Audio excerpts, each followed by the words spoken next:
winning 47 games and surviving the play-in tournament, by most standards, qualifies as a solid season. Losing to the defending champions in the first round of the playoffs is certainly no shame. But these are the Lakers, and they have LeBron James, which means the rules are different. Whether realistic or not, their purpose was a championship or close enough. The inaugural in-season tournament wasn't the only banner they wanted to raise. So there's a measure of bellyaching today in Los Angeles, and more discomforting is the possibility that the Lakers' 2020 title will be the only one with LeBron.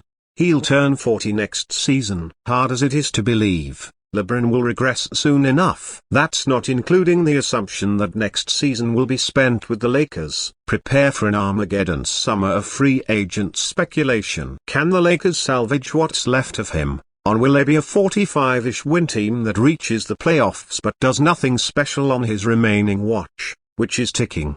Here's what the Lakers are dealing with as they head into an off-season of soul-searching. LeBron's future. If his only goal was winning a championship, and he didn't care what city he'd have to live in or how much money he'd make, would LeBron's first choice be the Lakers?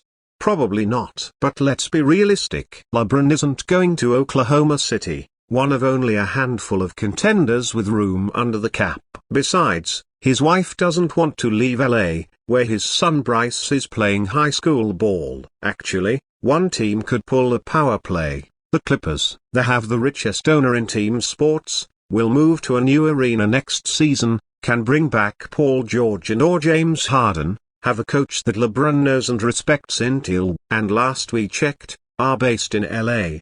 And they could draft Bronny James in the second round and give LeBron his wish. LeBron would have it all: a Los Angeles, a chance to play next to his oldest son, a contender, and access to Steve Ballmer's billions. Could you even imagine? Assuming LeBron is loyal to the Lakers, he'll decline his option year and sign an extension, perhaps 2 seasons. By doing that, however, he'll be at the mercy of Anthony Davis' injury tendencies and the front office's personnel decisions, which leads us to our broken bar. The Westbrook trade. Yes, he is long gone, and the die-hard Laker fans who booed him will say good riddance. When the Lakers traded for Westbrook, it was a setback then and still is now. That's because they surrendered Kyle Kuzma and Kentavious Caldwell-Pope, 2 important rotational pieces from their 20-championship team, 2 players who would be extremely useful right now.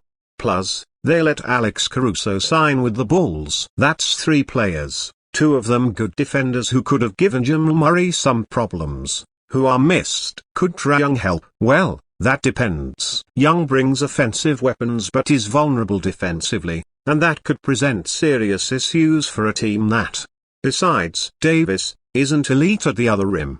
And there's no guarantee the Lakers could even pry Young, who's repped by LeBron's agency, Clutch, from the Hawks. The conversation about a package would start with Austin Reeves. DeMar DeRozan is more likely. The LA native and unrestricted free agent probably would like to finish his career at home, with a chance to play next to a legend, rather than return to the Bulls. Plus, DeRozan still has game. He remains one of the league's better clutch players. But if he wants a big bag, the Lakers are unlikely to compete with others. It's his call. D'Angelo Russell up for renewal. If he leaves, is that cause for celebration or worry? Maybe both. Russell was solid after the All-Star break, then shaky in the Nuggets series. He has a player option for next season. If the Lakers refuse to fork over a rich extension, D'Lo could go. He has leverage considering the Lakers don't have a replacement on the roster. Gabe Vincent was injured and a disappointment this season, and free agent point guard pickings are slim. Darvin Ham. In the first-round series with the Nuggets, his game planning was questioned by Davis and his staff was scolded by LeBron for not using a challenge. When the team's 2 All-Stars express lukewarm feelings and don't publicly endorse the coach, that's usually the signal for change, whether the front office agrees or not. Remember, the Lakers dropped Frank Vogel 2 years after he won a title. Ham doesn't even have that ace card. Unless you're Eric Spoelstra, there is no firm job security when it's LeBron and the stakes are steep. That's the deal. Avoid the Nuggets. Really, Would you be reading this if the Lakers didn't have the misfortune of playing Nikola Jokic in the bad matchup Nuggets 2 straight postseasons?